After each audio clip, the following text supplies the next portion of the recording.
3P 4S 3D 4P 5S. Nah, kalau misalkan kalian pusing, ini yang pertama, ini kedua, ini ketiga,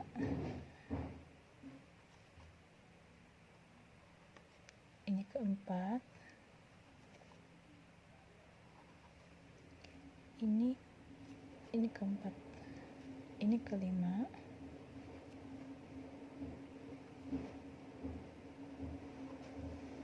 lalu selanjutnya ke 4D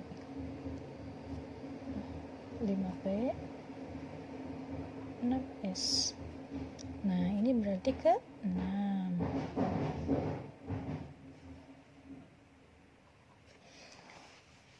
Lalu dari 6S ke mana? Ke 4F. Kita sudah mulai memasuki subkulit F. Lalu ke sini, ke sini, ke sini.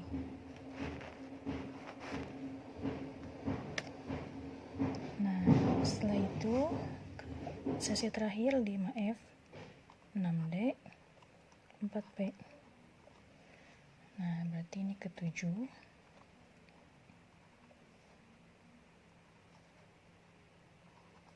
ke-8,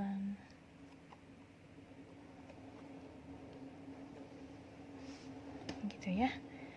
Nah, berarti kalau misalkan kita singkat jadi S, S, PS, PS, DPS, DPS, F, DPS, FDP, gitu. Nah, ini untuk aturan jumlah elektron maksimumnya. Jadi kan kita tadi menemukan 4 subkulit.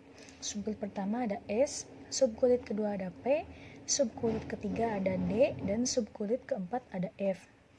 Jumlah elektron maksimumnya dari subkulit S itu ada 2, P ada 6, D ada 10, F ada 14. Di sini ada contoh soal konfigurasi elektron unsur Cl. Nah, kenapa ada 17-nya?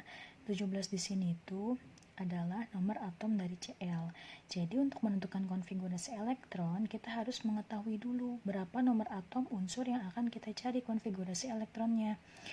Nah, di sini kan Cl 17. Lalu langsung saja kita gunakan konfigurasi Aufbau yang telah tadi dijelaskan.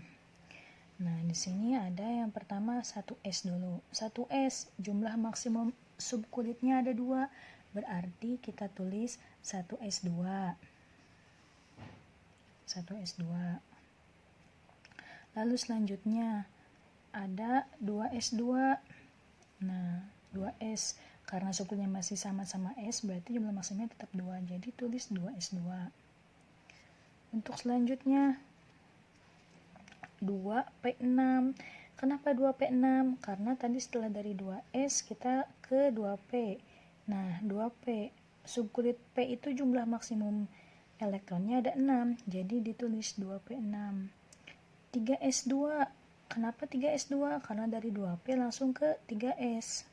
3S subkulit S itu jumlah maksimum elektronnya ada 2, berarti 3S2. Nah, kenapa ini 3P-nya 5, enggak 6? Padahal kan tadi kita ketahui jumlah elektron maksimum pada subkulit P itu ada 6.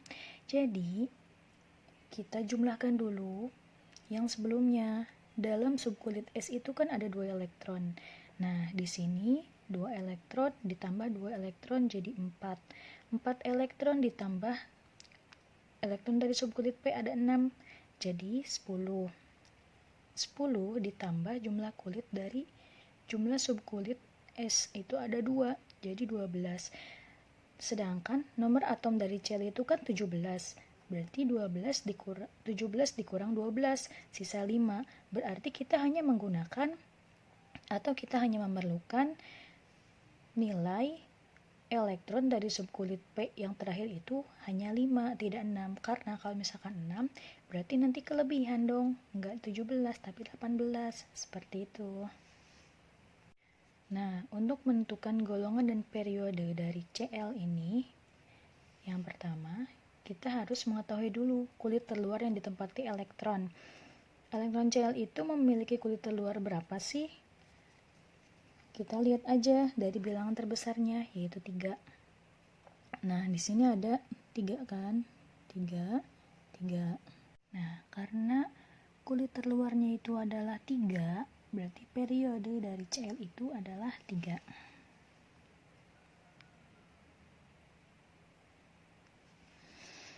Selanjutnya, untuk menentukan golongan, dilihat dari jumlah elektron kulit terluarnya. Tadi kan kulit terluarnya 3. Nah, di sini 3 itu memiliki 2 subkulit, yaitu ada S dan ada P. Kita jumlahkan. S itu kan ada 2 subkulitnya. P-nya di sini ada 5.